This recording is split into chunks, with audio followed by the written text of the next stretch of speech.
വിദ്യാർത്ഥികളെ 7ാം ക്ലാസ് വാർഷിക പരീക്ഷ 2024-25 സാമൂഹ്യശാസ്ത്രം ക്വസ്റ്റ്യൻ പേപ്പറും അതിൻ്റെ ആൻസർ കീയുമാണ് നമ്മൾ ഡിസ്കസ് ചെയ്യുന്നത്.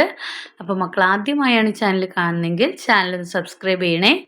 നമുക്ക് ഫസ്റ്റ് പ്രവർത്തനത്തിലേക്ക് പോവാം. ഫസ്റ്റ് പ്രവർത്തനം 1 കുറച്ച് ഇത് നൽകിയിട്ടുണ്ട് അല്ലേ.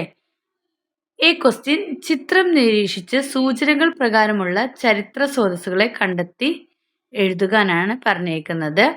ഈ ക്വസ്റ്റ്യനിൽ ഭരണപരമായ പ്രഖ്യാപനവും ഉത്തരവുകളും ഏതാണ്? ലിഖിതം. ശില പ്ലസ് ലിഖിതം. ലിഖിതം എന്നാണ് ആൻസർ എഴുതേണ്ടത്. രണ്ടാമത്തെ ബി ക്വസ്റ്റ്യൻ ചരിത്രാതീത കാലത്തെ മനുഷ്യവാസത്തെ സംബന്ധിച്ച വിവരങ്ങൾ ഏതാണ്? ഗുഹകളാണ്. മൂന്നാമത്തെ സി ക്വസ്റ്റ്യൻ ശത്രുരാജ്യത്തിനെതിരെ പ്രതിരോധം തീർക്കുന്നതിനുള്ള കേന്ദ്രം, അത് കോട്ടകൾ. നെക്സ്റ്റ് സാമ്പത്തിക വിനിമയം, ഭരണാധികാരം, രാഷ്ട്രീയ സാംസ്കാരിക ചരിത്രം സംബന്ധിച്ച വിവരങ്ങൾ നാണയങ്ങൾ. ഈ പിക്ചറിലുള്ളത് നോക്കിയിട്ടാണ് എഴുതേണ്ടത്. ബി ക്വസ്റ്റ്യൻ പ്രാദേശിക ചരിത്ര രചനയുമായി ബന്ധപ്പെട്ട് പൂർണ്ണമായും യോജിക്കാത്ത പ്രസ്താവന ഏതാണെന്നാണ് ചോദിച്ചിരിക്കുന്നത്. പ്രസ്താവനകൾ ഇതൊക്കെയാണ്: വിശാലമായ രാജ്യത്തിൻ്റെയോ സംഭവങ്ങളുടെയോ ചരിത്രം രേഖപ്പെടുത്തുന്നു. മുഖ്യധാരാ ചരിത്രത്തിൽ ഇടം കിട്ടാതെ പോയ പ്രദേശങ്ങൾക്ക് പ്രാതിനിധ്യം നൽകുന്നു. ഒരു ചെറിയ ഭൂപ്രദേശത്തിൻ്റെ സൂക്ഷ്മമായ അന്വേഷണം നടത്തുന്നു. പ്രാദേശിക സവിശേഷതകൾ ചരിത്ര രചനയുടെ ഭാഗമാകുന്നു. ഇതിൽ ഏതാണ് വിശാലമായ? തന്നെയാണ് എന്തെന്ന് പറയുന്നത്? പ്രാദേശിക ചരിത്ര രചനയുമായി ബന്ധപ്പെട്ട് പൂർണ്ണമായും യോജിക്കാത്ത പ്രസ്താവന. ആണ് ശരിയായ ഉത്തരം. ഇനി നെക്സ്റ്റ് രണ്ടാമത്തെ പ്രവർത്തനം, താഴെ കൊടുത്തിരിക്കുന്ന കുടുംബ ബജറ്റ് പരിശോധിക്കുക. ഇതിനെ ഒരു മിച്ച ബജറ്റ് ആക്കാനുള്ള നിർദ്ദേശങ്ങൾ എന്തെല്ലാം? സർപ്ലസ് ബജറ്റ് ആക്കാനുള്ള നിർദ്ദേശങ്ങൾ എന്തെല്ലാമാണെന്നാണ് ചോദിച്ചിരിക്കുന്നത്. എന്തൊക്കെയാണ്? നമ്മൾ ഇതിൽ നമ്മൾ എന്ത് ചെയ്യണം? ഹോട്ടൽ ഭക്ഷണം എന്ത് ചെയ്യണം? കുറയ്ക്കുക. ഹോട്ടൽ ഭക്ഷണം കുറച്ചു കഴിഞ്ഞാൽ മിച്ച ബജറ്റ് ആക്കാനായിട്ട് പറ്റും. പിന്നെ എന്താണ്? ഭക്ഷ്യവസ്തുക്കൾ കഴിവതും എന്ത് ചെയ്യണം? കൃഷി ചെയ്ത് ഉണ്ടാക്കുക. അതായത് ഭക്ഷ്യവസ്തുക്കൾ എന്ന് പറഞ്ഞാൽ പച്ചക്കറി ഒക്കെ അല്ലേ, പച്ചക്കറികൾ എന്താണ് നമ്മൾ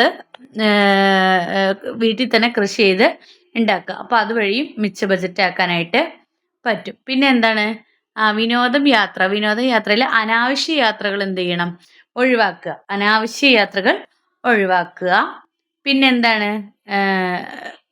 പിന്നെന്താണ് ചെയ്യാവുന്നത്? ഹോട്ടൽ ഭക്ഷണം കുറയ്ക്കുക, ഭക്ഷ്യവസ്തുക്കൾ കഴിവതും കൃഷി ചെയ്യുക, അനാവശ്യ യാത്രകൾ ഒഴിവാക്കുക. പിന്നെ മറ്റു ചെലവുകളൊക്കെ നിയന്ത്രിച്ചിട്ട് അനുയോജ്യമായ ഒരു ബജറ്റ് ആക്കിയിട്ട് മാറ്റുക. ഹോട്ടൽ ഭക്ഷണത്തിൻ്റെയൊക്കെ ഇത് കുറയ്ക്കുക. പിന്നെ അനാവശ്യ യാത്രകൾ ഒഴിവാക്കുക, മറ്റു ചെലവുകളൊക്കെ കുറച്ച് കൊണ്ടുവന്ന് മിച്ച ബജറ്റാക്കി മാറ്റാം. ഇനി ബി ക്വസ്റ്റ്യൻ ചോദിച്ചിരിക്കുന്നത് പാർലമെന്റിൽ ബജറ്റ് അവതരിപ്പിക്കുന്നത് ആരാണെന്നാണ് ചോദിച്ചിരിക്കുന്നത്. കേന്ദ്ര ധനകാര്യ വകുപ്പ് മന്ത്രിയാണ്. പ്രവർത്തനം 3 കറുത്ത വർഗക്കാർക്കെതിരെ വംശീയമായും സാമ്പത്തികമായും ഏർപ്പെടുത്തിയ വേർതിരിക്കലിന്റെ സാമൂഹ്യ ക്രമമാണ് വർണ്ണവിവേചനം നടപ്പാക്കുന്നതിന് വേണ്ടി രൂപീകരിച്ച നിയമങ്ങളുമായി ബന്ധപ്പെട്ട പട്ടിക തയ്യാറാക്കുക. ആദ്യത്തെ തന്നിരിക്കുന്നത് കറുത്ത വർഗക്കാർക്ക് ഒരു സ്ഥലത്തു നിന്ന് മറ്റൊരു സ്ഥലത്തേക്ക് സഞ്ചരിക്കാൻ പ്രത്യേക അനുമതി പത്രങ്ങൾ ആവശ്യമായിരുന്നു എന്നാണ് പറഞ്ഞിരിക്കുന്നത്. ആ നിയമത്തിന്റെ പേര് എഴുതാനാണ് പറഞ്ഞിരിക്കുന്നത്. പാസ് നിയമം. എന്താണ്? പാസ് നിയമം. രണ്ടാമത്തത് ബന്റു വിദ്യാഭ്യാസ നിയമം. ഇതെന്തിനു വേണ്ടിയിട്ടായിരുന്നു? കറുത്ത വർഗക്കാർക്ക് പരമ്പരാഗത രീതിയിലുള്ള വിദ്യാഭ്യാസത്തിന് മാത്രം അവകാശം നൽകി. കറുത്ത വർഗക്കാർക്ക് മാത്രം പരമ്പരാഗത വിദ്യാഭ്യാസത്തിന് മാത്രം അവകാശം നൽകി. നെക്സ്റ്റ് പ്രത്യേക സൗകര്യ സംവരണ നിയമം. അതെന്താണ് പറയുന്നത്? അത് മൈതാനങ്ങൾ, ബീച്ചുകൾ, ബസ്, ആശുപത്രി, സ്കൂളുകൾ, പാർക്ക് തുടങ്ങിയ പൊതു ഇടങ്ങളിൽ സൂചനാ ഫലകങ്ങൾ സ്ഥാപിച്ചു. അപ്പോൾ പ്രത്യേക സൗകര്യ സംവരണ നിയമത്തിൽ എന്താണ്? മൈതാനങ്ങൾ, ബീച്ചുകൾ, ബസ്, ആശുപത്രി, സ്കൂളുകൾ, പാർക്ക് തുടങ്ങിയ പൊതു ഇടങ്ങളിൽ സൂചനാഫലകങ്ങൾ സ്ഥാപിച്ചു. ഇനി ഡി, കറുത്തവർ പ്രത്യേക സ്വയംഭരണ പ്രദേശങ്ങളിലെ പൗരന്മാരായി മാറുകയും അവർക്ക് ദക്ഷിണാഫ്രിക്കൻ പൗരത്വം നഷ്ടപ്പെടുകയും ചെയ്തു. അത് ബൻഡു അധികാര നിയമം. ഏതാണ്? ബൻഡു അധികാര നിയമം.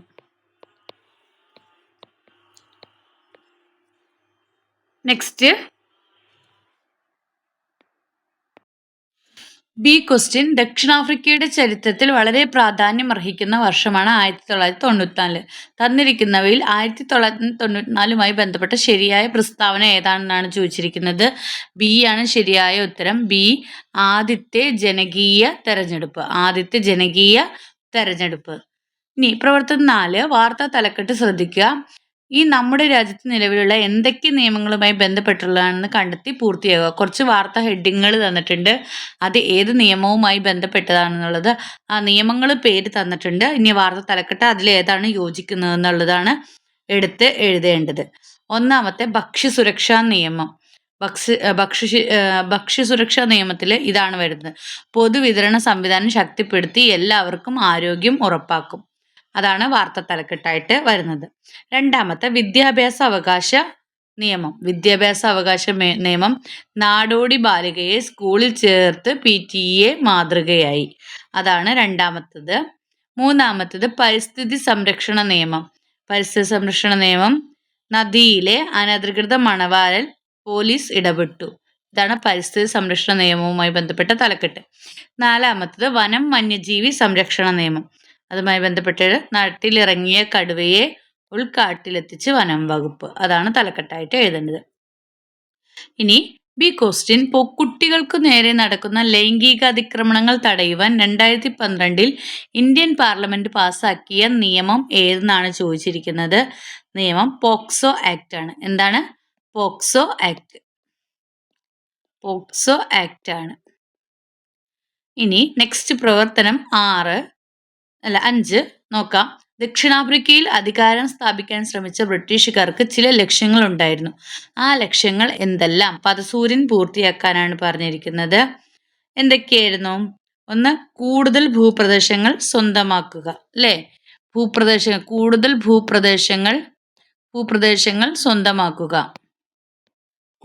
ഭൂപ്രദേശങ്ങൾ സ്വന്തമാക്കുക. പിന്നെന്താ തന്നിരിക്കുന്നത്? ഏഷ്യൻ വൻകരയിലേക്കുള്ള സഞ്ചാരത്തിന് ഇടത്താവളമാക്കുക. അത് തന്നിട്ടുണ്ട്. പിന്നെന്തായിരുന്നു? ആഫ്രിക്കയിലെ അളവറ്റ സമ്പത്ത് കൈക്കലാക്കുക. ആഫ്രിക്കയിലെ സമ്പത്ത് കൈക്കലാക്കുക. ആഫ്രിക്കയിലെ അളവറ്റ സമ്പത്ത് കൈക്കലാക്കുക. പിന്നെന്തായിരുന്നു? കൈക്കലാക്കുക. നെക്സ്റ്റ് വേറെന്താണ്? പിന്നെ ഇതര യൂറോപ്യൻ രാജ്യങ്ങളിൽ അധീശത്വം സ്ഥാപിക്കുക.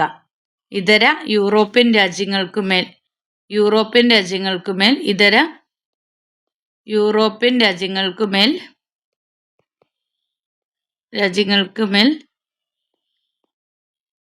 അധീശത്വം സ്ഥാപിക്കുക.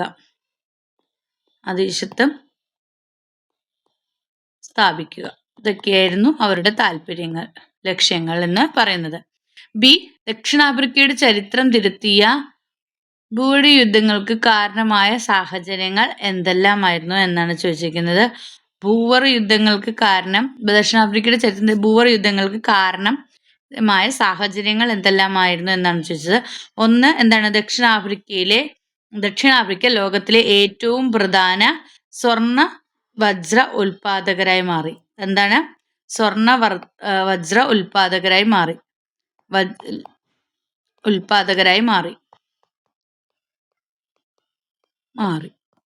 അപ്പോൾ ദക്ഷിണാഫ്രിക്ക ലോകത്തിലെ ഏറ്റവും പ്രധാന സ്വർണ്ണ വജ്ര ഉൽപാദകരായി മാറി. രണ്ടാമത്തത്, ബൂവർ റിപ്പബ്ലിക്കുകളെ ബ്രിട്ടീഷ് അധിനിവേശ പ്രദേശങ്ങളോടൊപ്പം കൂട്ടിച്ചേർക്കാൻ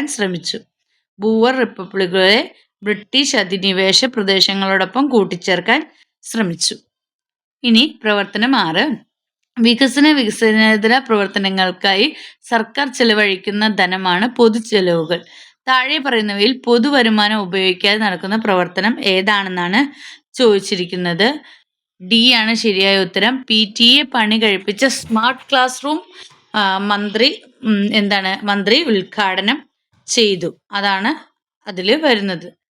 താഴെ പൊതുവരുമാനം ഉപയോഗിക്കാതെ നടക്കുന്ന പ്രവർത്തനം അതാണ്. ഇനി ബി ക്വസ്റ്റ്യൻ, സർക്കാരിന്റെ വികസന ചെലവുകൾ എന്നാൽ എന്ത്? ഉദാഹരണ സഹിതം വ്യക്തമാക്കാനാണ് പറഞ്ഞിരിക്കുന്നത്.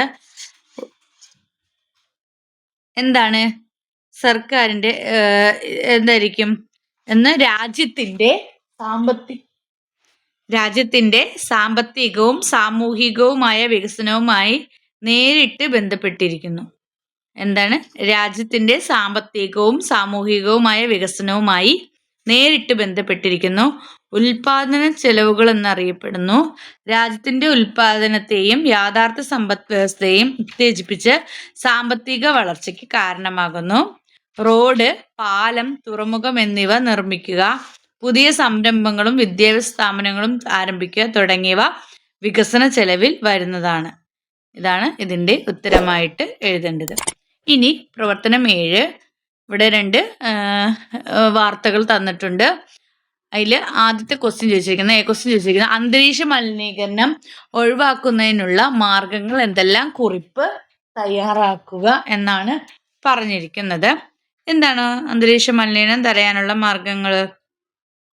ഒന്ന്, എന്താണ്?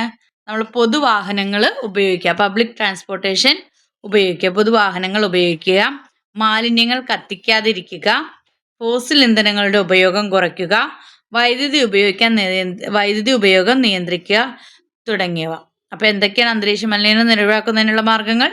പൊതുവാഹനങ്ങൾ ഉപയോഗിക്കുക, മാലിന്യങ്ങൾ കത്തിക്കാതിരിക്കുക, ഫോസിൽ ഇന്ധനങ്ങളുടെ ഉപയോഗം കുറയ്ക്കുക, വൈദ്യുതി ഉപയോഗം നിയന്ത്രിക്കുക.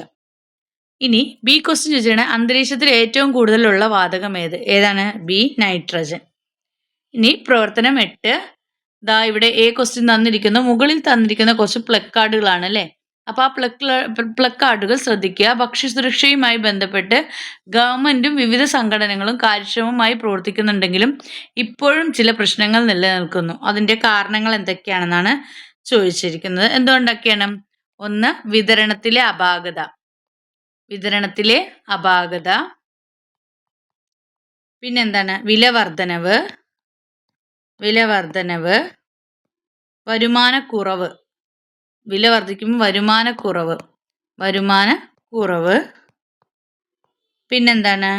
ലഭ്യതക്കുറവ്, അവൈലബിലിറ്റി അല്ലേ? ലഭ്യതക്കുറവ് തുടങ്ങിയവയാണ് അതിൻ്റെ കാരണങ്ങൾ. ചില പ്രശ്നങ്ങൾ നിലനിൽക്കുന്നതിൻ്റെ കാരണങ്ങൾ ഇതൊക്കെയാണ്. ഇനി ദാരിദ്ര്യ ലഘൂകരണം, സ്ത്രീകളുടെ സാമ്പത്തിക ഉയർച്ചയും ലക്ഷ്യമിട്ട് ആരംഭിച്ച പദ്ധതി ഏതാണെന്നാണ് ചോദിച്ചിരിക്കുന്നത്. കുടുംബശ്രീ. ഏതാണ്? കുടുംബശ്രീയാണ്. അപ്പോൾ ഇത്രയൊക്കെയാണ് നിങ്ങളുടെ ആൻസർ കീ. അപ്പോൾ മക്കൾക്ക് ഈ വീഡിയോ ഉപകാരപ്രദമായെങ്കിൽ ലൈക്ക് ചെയ്യാം, ഷെയർ ചെയ്യാം. ആദ്യമായി ചാനൽ കാണുന്ന കൂട്ടുകാരനിലേക്ക് ചാനൽ ഒന്ന് സബ്സ്ക്രൈബ് ചെയ്യണേ. Then see you again. Thank you.